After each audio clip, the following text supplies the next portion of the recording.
Hey everybody, hope everyone's doing well today. I'm out here hiking in Kananaskis country, beautiful southwestern Alberta. Hope that wind's not too much, but check it out. See that? Nice creek, beautiful sound. Anyway, yeah, I just wanted to shoot a quick video. I'd like to do some other types of videos, not just programming tutorials.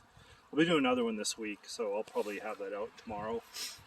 But I feel like a lot of what I teach, what I'm trying to teach, is for new developers. I'm a new developer myself. I've been in the industry not quite 2 years, and a lot of that time was doing like very simple kind of work. It wasn't until the last little while where I've started doing more challenging things, and that's not a bad thing. The projects I worked on right at the start of my current job were great to learn Git, simple coding things. It was really good. It was a great place to start.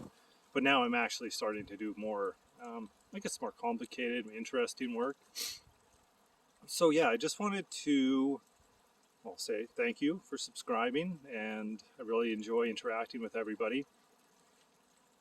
There's lots of ways to get into coding, I guess is what I want to say. I just want to give you my story, like where I started, where I'm at now. So I didn't grow up with, I didn't get a computer till I was 21, and I could afford to buy one myself. So I didn't grow up around computers. I'd play on the internet a little bit when I was at school, but that's it. I mean, I loved being online. I thought it was a really cool thing, but just wasn't able to afford a computer, I suppose. So coding wasn't something that I grew up with, or that I didn't know any developers, programmers, anything like that. A couple of people that I went to high school with did end up becoming really good programmers, but we didn't really talk about that kind of thing when we were in school. So anyway, I think it was 2015 or 2016, there was a recession in Alberta. If you know the area, the boom and bust, the oil field. I wasn't in the oil field, but it affects everything. So anyway, I was laid off. I used to work as a machinist. So if you don't know about machining, it's manufacturing. It's manufacturing in North America. So it has to be very specialized. Otherwise, you can get better prices overseas, right? So I could tell that the industry I was in was changing a lot from when I had started, and not in a good way, and not in a way that I wanted to really stick around for. But it was what I knew, so it was what I was doing. So anyway, yeah, I was laid off. My partner, she is a graphic designer, and I remember the conversation. It was very strange. It was so random. We were out for lunch one time, and I don't know, I saw this HTML and CSS textbook she had. She had to learn a little bit when she was in college. And I've been looking at it. I was like, kind of cool looking book. The design was really nice, right? It's one you've probably all seen. I can't remember the author, but anyway, we were out for lunch later that day, and I was like, you know what? I think I could do that. I read a little bit in the book before I went out for lunch, and was like, I think that's something I could do. It looks interesting, looks fun. I mean, it's challenging, it's logical, you get to use your mind. I wasn't using my mind a lot in my previous job. So she's like, yeah, I bet you could. And then that's when I started learning on my own. I used Treehouse as a tutorial for quite a while. I really enjoyed it. I don't know if I'd recommend it now. There's a lot of free stuff or courses you can get for next to nothing. But at the time it was really good, and it did help me. So anyway, I started doing that on my own. But this was during the recession. So I was just doing whatever I could to pay bills. I think I worked at a Walmart warehouse for a little while. I did some census work, going door to door for the government of Canada. Just kind of, I worked as a laborer for a little while. Just whatever I could to pay the bills. Like, I wasn't really happy doing any of that.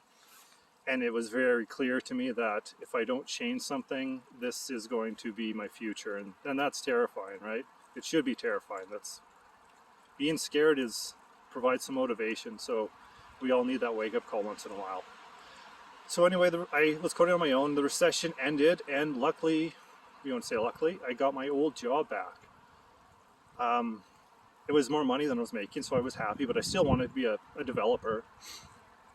And shortly after I got my job back, my partner got me a little part-time gig working a few hours a day at the agency she was at, just doing some like CSS things, WordPress, very minimal, but it was great. I was over the moon. I was so happy about it.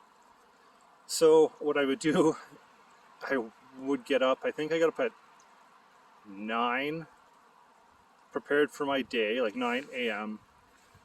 Went to that agency, got there by 11, worked until 2. Then I went to my other job, which was like afternoon nights. Then I'd start that at 3 p.m. and then I worked till I think 1:30 or 2 in the morning. And I did that Monday through Thursday. So it was hard. It was a lot of work, but I really wanted to break through. And in any industry, it's tough to break through. Your first job is always the hardest to get. So I was really happy and I was working hard. And then it just didn't work out. It was a small company. And they just couldn't afford to keep everyone around. So they let me go after a couple months. And I was happy to have the break, but yeah, I was pretty upset. I mean, it felt like I had this opportunity and somehow it slipped through my hands, my fingers. So after that, I really started to question my path or my future as a coder. And I know this is a normal thing. And if this is happening to you, it's okay. This is very normal. People that start out not in school, just on their own, often get overwhelmed because there's so much. Like, say like you take a course in school, there's a path, they tell you what you need to know. When you're learning on your own, if you don't have guidance, it's kind of overwhelming. There's so much, just like all the things you can do with CSS. It's insane, and it's getting even crazier. So anyway, I kind of got overwhelmed, and then I was like, I don't know if I can continue to do this, if it's for me. So then I kind of gave it up on it for a little while, and just did my job, and I thought, well, we'll see what happens. But anyway, I think a year or two passed, and I was like, I am not happy doing this. This is not what I want to be doing for the rest of my life. So me and some friends, me and my partner and some friends, were on vacation. We went to Tofino, beautiful place for any of the Canadians out there that want to go surfing. It's a little surf town on Vancouver Island. And it was there when I realized I have to make a change. I can't do this for the rest of my life. I need to get into school. I think that's the only way I'm going to be able to be a coder. And I made the decision that I'm going to do whatever I have to do to make that dream a reality. So I thought about it for a while when I was on vacation. We got back to Calgary, and then Amy and I talked about it. And we decided that this is what I have to do. At this point, I had a mortgage. We had bills. It, again, wasn't something that was going to be a walk in the park. And it was tough. It was a lot of saving and, planning. But like a lot of things in life, it's not as hard. We think it's harder than it actually ends up being. We make these stories, right? And it wasn't that hard. It was hard to get into school, but it's not something that is out of the reach of other people. Like I said, a mortgage, car payments, though I didn't have kids, that was one good thing, but the whole adult thing, I had all of that, I guess. So I decided to take it's not really a boot camp, it's kind of a hybrid. It's 4 months in class and then a 2-month practicum, which is similar to a lot of boot camps, but it was actually at a technical school, SAIT. It's our tech school here in Calgary. So I took that, and I took it January 2020. And what happened shortly after that? That's right, the world shut down. So we were in school for about 2 months, I think it was, something like that. And then for the rest of the program, we did from home. And I mean, we were worried. We're like, oh man, look at all these layoffs. Nobody has jobs, and we're coming out new developers into this, whatever this world is going to be. I was just like, you got to be kidding me. But anyway, funny thing, I don't even think I had finished school. I think I was just about to wrap up my final project, and I got a call back from a company I applied to for an internship. A person at that company had taken the course previous to me a couple months before, and I don't know how I ended up talking to her, but I was like, hey, I'd like to apply for this position. She's like, yeah, do it. So I did. She talked to my instructor kind of as a reference. And what do you know? I got the internship. And after that, a couple months, I had the internship for 2 months, and then I think they extended my contract for a couple months. And then I ended up getting hired full time, and that's where I am right now. So there's lots of ways to get into this industry. Unfortunately, where I live, that piece of paper counts for a lot.